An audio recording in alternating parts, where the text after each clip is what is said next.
pense pas qu'on était amoureux avec Adi. Je pense qu'on avait une espèce d'attache très très puissante. On n'arrivait pas, elle et moi, à couper le cordon. En septembre, quand on se revoit ce fameux soir à l'hôtel, moi j'ai qu'une seule envie, c'est qu'elle me dise bah, viens et tu me récupères, tu vois. Faux! La télé-réalité, ça m'a créé quand même en tant que personne. J'ai vécu des années incroyables. Bon, c'est pas fini tout le long, mais même si j'aimerais, ça y est, je pense que j'ai fait le tour. J'ai adoré tout ce que j'ai fait. J'ai pas beaucoup de regrets. En fait, c'est vrai que comme j'ai commencé très jeune comparé aux autres, c'est vrai que j'étais quand même assez content de voir l'évolution que les gens peuvent avoir sur moi. Il a grandi, il a mûri et ça a pris du temps parce qu'au début, j'étais le jeune con, le jeune fougueux, un peu nerveux. En plus, j'arrivais avec un nom, donc c'est pas forcément l'idéal. Mais je me rends compte que là, depuis quelques mois, mon image change et surtout, je pense avec Bienvenue au monastère, les gens me découvrent plus en profondeur et ça me fait vraiment plaisir. Bienvenue au monastère, ça a été, je pense, le vrai point de départ de ma transition de vie, pas forcément aux yeux des gens, parce que en fait, ça m'a permis déjà de moi de commencer à régler certains soucis que j'avais intérieurs. Je pense que moi, je suis malgré tout quelqu'un d'assez transparent et honnête quand je suis en télé. Puis, de fil en aiguille, c'est plus mon côté sensible et mes qualités d'homme qui sont sortis et ça change parce que franchement c'est totalement différent avec des gens totalement différents et j'étais bien à leur côté et j'en suis très très fier et très heureux. Déjà c'est vrai que c'était un point important, c'est qu'il n'y avait pas de drague, donc pour une fois en télé dans ma vie je pouvais vraiment me focus que sur moi. Le but c'était créer des liens fraternels entre nous tous et c'est ce qu'on a créé et c'était incroyable.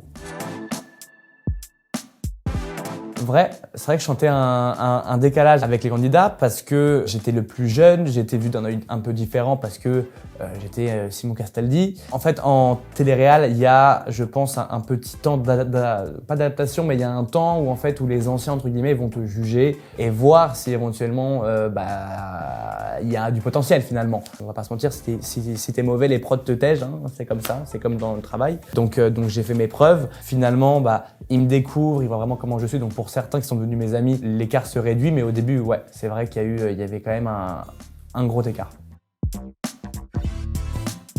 Ouais, bah oui, vrai ça.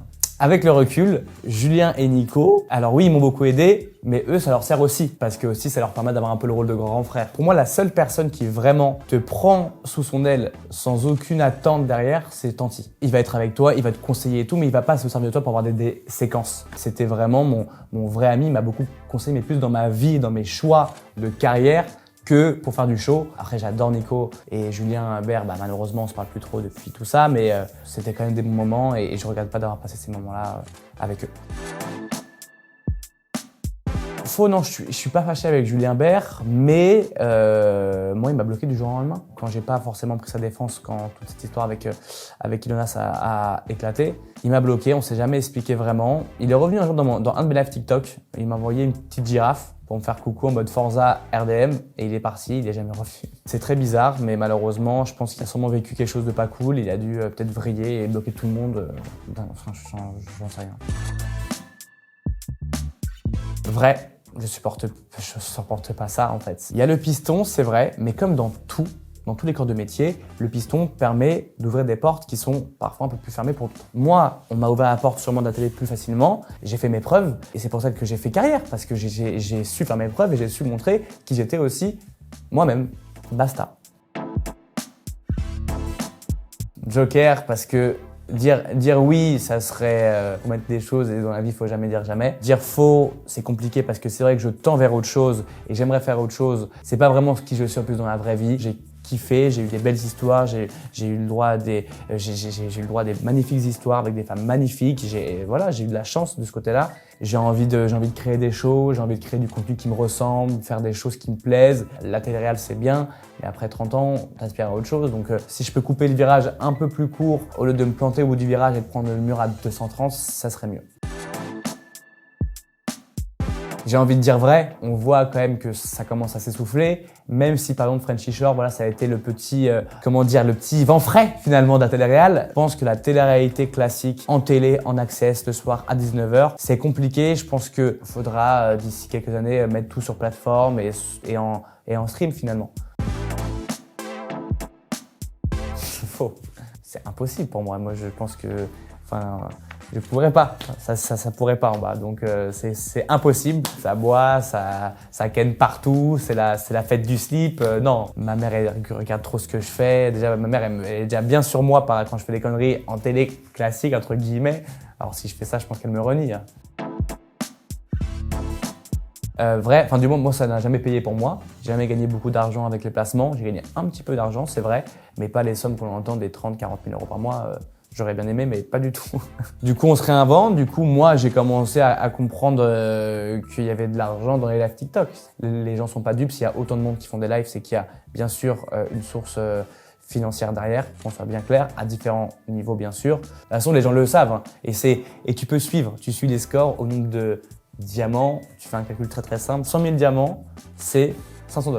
Tu vois que le top 2, il a 800 000 diamants. Le mec s'est fait 4 000 balles en un jour. Moi, je pense que les gros joueurs, entre guillemets, qui donnent beaucoup de diamants, c'est pour moi, pour eux, s'ils sont aisés, c'est un peu comme jouer au casino pour eux. Il y a aussi beaucoup d'écho, tu vois. Moi, quand je fais des matchs avec Vivian, mon ennemi juré, j'ai qu'une envie, c'est pas qu'il gagne un match, mais qu'on fasse des matchs à 5 000 ou à 40 000 points ou à 100 000 points. Tant que je gagne le match, je suis très content. Parce qu'il faut savoir que TikTok prenne 50% sur nous. Donc, quand on fait genre 800 000 diamants, on a pris, tu vois, genre peut-être 4 000 balles, mais TikTok a pris 4 000 balles sur nous. TikTok, ils ont sorti un truc, je crois qu'ils ont fait 1 milliard d'euros de chiffre d'affaires cette année que via les pièces. Dans le monde. C'est énorme. Mon frère l'a un petit peu aidé avec sa boîte, donc moi je bossais avec mon frère, donc plus ou moins. Ouais, j'ai un petit peu, mais plus mon grand frère. Du moins moi, mon père depuis que j'ai du temps me donne pas d'argent. C'est un peu l'aider finalement de pas réclamer d'argent à son père quand on n'a pas encore des sous. Donc oui, je l'ai peut-être aidé je lui ai fait cadeau de pas mal de sous que j'aurais pu lui demander, que je me conservais de demander pour lui protéger, ouais, peut-être.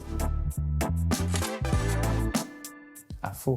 Je regarde pas du tout, je suis très heureux. Surtout quand je vois ce qui se passe à l'écran, je me dis mais heureusement. Et tu sais quoi, j'ai un sixième sens assez développé. Et quand je vois les crises que Cassandra fait, même si on n'est plus ensemble et que j'espère qu'elle est très heureuse dans sa vie, Cassandra, je t'embrasse, on soit bien d'accord, j'aurais dû être spectateur de crise de jalousie de ma meuf alors que je suis sur une plage. Ça aurait été l'horreur. Donc je suis très content d'avoir refusé, mais je leur souhaite vraiment des bonnes audiences. Il y a mes amis qui sont là-bas et j'espère que ça marchera pour eux et que ça a été cool pour eux. Vrai. En fait, c'est pas qu'elle m'insupporte, c'est que mais je peux plus voir rien d'elle. Elle a été très dure avec moi. Alors oui, il y a eu des choses qui ont été dites plutôt graves. Il y a eu ces fameux screenshots que je m'en excuserai jamais assez de ce FaceTime. Mais c'était encore une fois des photos qui étaient pour moi, que Adixia m'a volé. On va pas refaire l'histoire, mais elle sait très bien Cass que j'aurais jamais pris ça pour me venger ou quoi. Comment j'aurais pu penser que mon ex que j'ai revu un soir à l'hôtel va déverrouiller mon téléphone avec Face ID et prendre en photo les photos de ma meuf actuelle. C'est vraiment pas correct d'avoir fait ça. Et après, c'était pas des photos très graves, il y avait rien de ouf. Mais voilà, l'histoire est finie. Je souhaite vraiment à Cassandra d'être très heureuse. J'ai pris beaucoup sur moi et grâce au monastère, comme maintenant je suis croyant, j'ai beaucoup prié. J'ai accepté cette épreuve. Je suis très apaisé, je suis très heureux dans ma vie. Depuis le début janvier, tout se passe très bien, je touche ma tête. Et j'ai aussi compris quelque chose, c'est que pour vivre heureux, il faut vivre caché. Vivre heureux, vivre caché, c'est le meilleur slogan, je pense, du monde.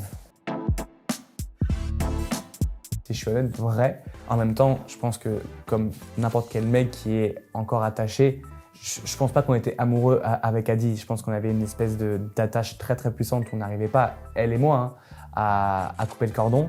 En septembre, quand on se revoit ce fameux soir à l'hôtel et que je sais qu'elle est en tournage, moi j'ai qu'une seule envie, c'est qu'elle me dise viens et tu me récupères, tu vois. Et ça c'est sûr, j'aurais pas pu la marier, mais oui, j'aurais voulu participer pour pouvoir la récupérer au mois de septembre. Puis il y a eu du coup ce fameux crush qu'elle a eu pour Simon Ferro et j'en suis très heureux pour eux quand je vois ce qui se passe.